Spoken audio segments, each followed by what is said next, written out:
बनाया, लेकिन plan fail हो गया क्योंकि पुलिस वहाँ पे मौजूद थी। लेकिन फिर 24 तारीख को जो प्लान बनाया वो प्लान उनका कामयाब हुआ। पुलिस ने इन चोरों को वाराणसी से या फिर यूपी से पकड़ा।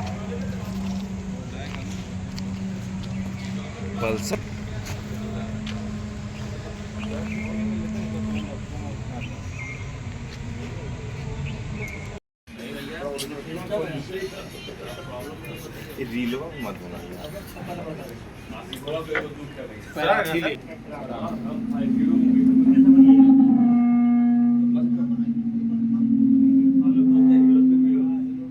कितना रिकवरी है? हमसे पहले आपको मालूम है 20 लाख है कितना? सही 1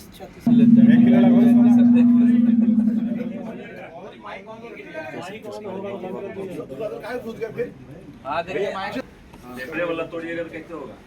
कितना खराब से लोग बोलते थे आकर हम लोग को। डिजिटल वाला सुनता था, तोड़ता था, इलेक्ट्रॉनिक वाला सुनता था। जैसा वहाँ से बना ठीक रहेगा अपना। सबका एंगल तो बन ही जाता है वहाँ से। ना आज का बोले ना हम लोग को अपना इज्जत देखना है। कौन है देख लीजिए ना। स्वतंत्रता थोड़ा सा आपके लिए है कि जैसे हम लोग यहाँ भाग के फोटो ले लें।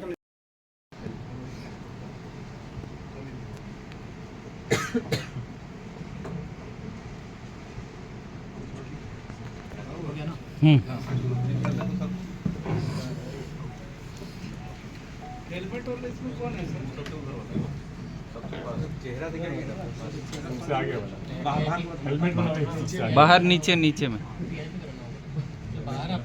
हाँ ठीक है, बाहर ले लेंगे। 9 किलोग्राम के आसपास सोना जो है लूट कर स्ट्रॉन्ग होम से भाग गए थे, जिसमें 2 बाइक का इस्तेमाल लोगों ने किया था। यह सूचना मिलते ही हम लोग जो है वो सभी जगह पे चेकिंग लगाए थे, सभी रोड ब्लॉक किए थे और उसको हम लोग ट्रैक भी कर रहे थे। और हम लोग गया की तरफ और मोहनपुर की तरफ सूचना मिली, जैसे जैसे कि उनके भागने की सूचना है, तो उधर भी हम लोग टीम लगाए और SPCT गया से लगातार उस समय हम लोग की बात हो रही थी। और जो भी टीम थी वाकई गया में जो भी टीम थी, जो लोकल पुलिस थी, उन लोगों ने भी हम लोग की मदद की ट्रैक करने में। लेकिन कहीं ना कहीं लगभग 20 से 25 मिनट या आधे घंटे के अंतराल से हम लोग चूक गए और वहाँ से वो लोग निकलने में कामयाब हुए। और उसके बाद हम लोगों ने विभिन्न टीमें बनाई, उसमें एक जो टीम यहाँ पे ट्रैक करने के लिए, आइडेंटिफाई करने के लिए और घटना कैसे कारित की गई है, कहाँ लोग गए हैं, सब चीज़ के लिए अमित आनंद यहाँ पे SDPO सदर हैं, इनको ये जिम्मा दिया गया। और विभिन्न राज्यों से कोऑर्डिनेशन करने के लिए भी अमित आनंद को ये जिम्मा दिया गया। बाकी ग्राउंड पे कौन रेड कैसे करेगा, कहाँ पे किससे सहयोग ग्राउंड पे लेना है, उसके लिए अजित विमल यहाँ पे SDPO जो हैं बही उनको यह जिम्मा दिया गया। और दोनों टीम के अंदर कई टीमें काम कर रही थी, जैसे कि लोकल एरिया में CCTV देखने का और किन रास्तों का इस्तेमाल किया गया है, कब रेकी की गई है, उसको जानने के लिए इंस्पेक्टर बही जो है थाना प्रभारी, उनकी 2 टीमें यहाँ पे लगी हुई थी। बैंक्स को सर्च करने के लिए, वहाँ से एविडेंस कलेक्ट करने के लिए एक टीम में 24/4/26 को बैंक ऑफ महाराष्ट्र में एक लूट हुई थी, जिसमें कि लगभग 4,22,000 रुपये कैश और लगभग 3.9 किलोग्राम का सोना जो है वो लूट लिया गया था। इसमें 4 अपराधी बैंक के अंदर गए थे और ये लोग 2 बाइक से आए थे और फरार हो गए थे ये कांड करके। हम लोग लगातार तुरंत उस समय ट्रैकिंग शुरू किए थे और कई रास्तों को ब्लॉक भी किए थे, लेकिन कहीं ना कहीं हम लोग शॉर्ट टाइम से मिस कर गए उस समय। और इसमें मल्टीपल टीम्स बनाई गई थी, जिसमें SDPO सदर अमित आनंद के नेतृत्व में पूरा आइडेंटिफिकेशन और ट्रैकिंग के लिए और इंटर स्टेट कोऑर्डिनेशन के लिए टीम थी। और अजित विमल जो SDPO बरही हैं, ये ग्राउंड पर रेड्स करने और ग्राउंड पर जो भी फॉलोअप करने के लिए इनको विभिन्न राज्यों में भेजा गया था। और इनके अंडर भी मल्टीपल इंस्पेक्टर्स और थाना प्रभारियों की टीम लगाई गई थी। इसमें बिहार STF और UP STF, Uttarakhand police, even MP police के कई जिलों से हम लोग को कई इन्फॉर्मेशन और सहयोग मिला है। पश्चिम बंगाल से भी हम लोग को कुछ इन्फॉर्मेशन मिला है और सभी को करते हुए हम लोगों ने जो ट्रैक किया है उसमें पता चला कि स्कॉर्पियो एन से ये लोग कई 1-2 माह से रेकी कर रहे थे और 17 को भी ये लोग अटैम्प्ट लेने वाले थे, लेकिन कुछ कोऑर्डिनेशन इशू इन लोगों के बीच हुआ और कुछ पुलिस गश्ती भी इन लोगों को दिखी तो उन लोग उस दिन नहीं किया और फिर 24 को ये लोग दूसरा अटैम्प्ट किया।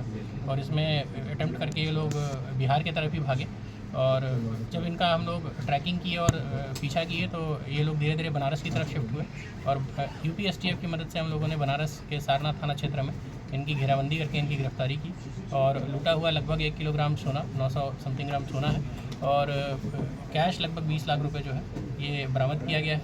3 लोग इसमें वर्तमान में गिरफ्तार किए गए हैं जो वहाँ से लाए गए हैं। इसमें पंकज सिंह है, मोहम्मद अफजल है और सौरभ यादव है। तो इन तीनों में 2 लोग बैंक के अंदर गए थे और अफजल जो है वो रेकी करने और अन्य चीज़ों को उपलब्ध कराने में सहयोगी रहा है। अन्य कुछ लोग भी इसमें सम्मिलित हैं जिनकी बात है उसको हम लोग ट्रैक कर रहे हैं और उनकी भी अरेस्टिंग हम लोग सुनिश्चित करेंगे। पूरे इस अभियान में कई थाना प्रभारी दोनों SDPO साहब अमित आनंद और अजित कुमार विमल के नेतृत्व में और इंस्पेक्टर्स जो हैं शामिल रहे हैं। इंस्पेक्टर बरही अंचल, पेलावल अंचल, इंस्पेक्टर बरही थाना प्रभारी चौपारण, पद्मा OP, थाना प्रभारी पेलावल OP, इचाक थाना, बड़ा बाजार और मुफस्सिल थाना और बरही थाना के कई सब इंस्पेक्टर्स और तकनीकी शाखा और नक्सल शाखा के कई इनका आपराधिक इतिहास है। ये लोग एक डकैती के गैंग के रूप में ही कार्य करते हैं। विभिन्न राज्यों में पश्चिम बंगाल, बिहार, UP, उत्तराखंड और झारखंड जैसे राज्यों में ये लोग लगातार कई वर्षों से डकैती करते आ रहे हैं। कई वर्षों से कई राज्यों की पुलिस इन्हें ढूंढ भी रही थी और ये हमारी टीम का अच्छा मेहनत रहा और लग भी रहा कहीं ना कहीं सब चीज़ मिला के कि हम लोगों ने इस टीम को ढूंढा और हम लोग वर्तमान में इनको रिमांड पर लाए हैं और अग्रतर पूछताछ वगैरह कर उसके जो भी हैं उनके डकैती के कई डिटेल्स हम लोग को मिले हैं। उत्तराखंड में भी यही किया गया है, बिहार में भी गोल्ड लोन जहाँ से दिया जाता है उसको टारगेट किया गया है। तो जैसे जो भी इस तरह के इंस्टीट्यूशंस हैं उनको हम लोग यही कहेंगे कि CCTV कैमराज ज़रूर लगाएं अपने आसपास के क्षेत्रों में। अगर आप लगाते हैं तो कहीं ना कहीं आप सुरक्षित भी रहते हैं और पुलिस को भी बाद में इससे बहुत सहयोग भी मिलता है। घटनाक्रम में यह लोग पकड़े गए हैं। आपको बताते चले झारखंड पुलिस ने इन्हें गिरफ्तार किया है। लगभग 3 एगो भैया एक बार, झारखंड पुलिस का सहयोग कहीं ना कहीं 3 एगो भैया एक बार कहाँ अभी जो सबसे बड़ी खबर निकल कर सामने आ रही है, सोना का आप लोग यह जो सबसे बड़ी खबर है इसमें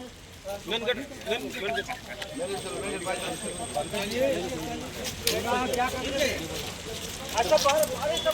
बाहर आइए, सबसे गाड़ी एगो लगा ना पहले हाँ लेना। अरे चप्पलों खुल गया।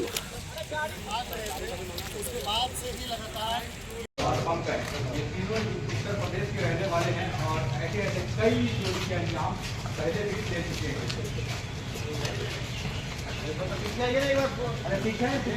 वो हैं जो पूरे लूटपाट की घटना को अंजाम दिए थे।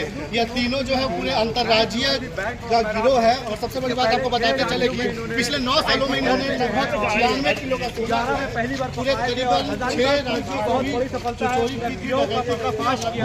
96 किलो सोने के बाद पुलिस की सबसे बड़ी खबर निकल कर सामने आ रही है।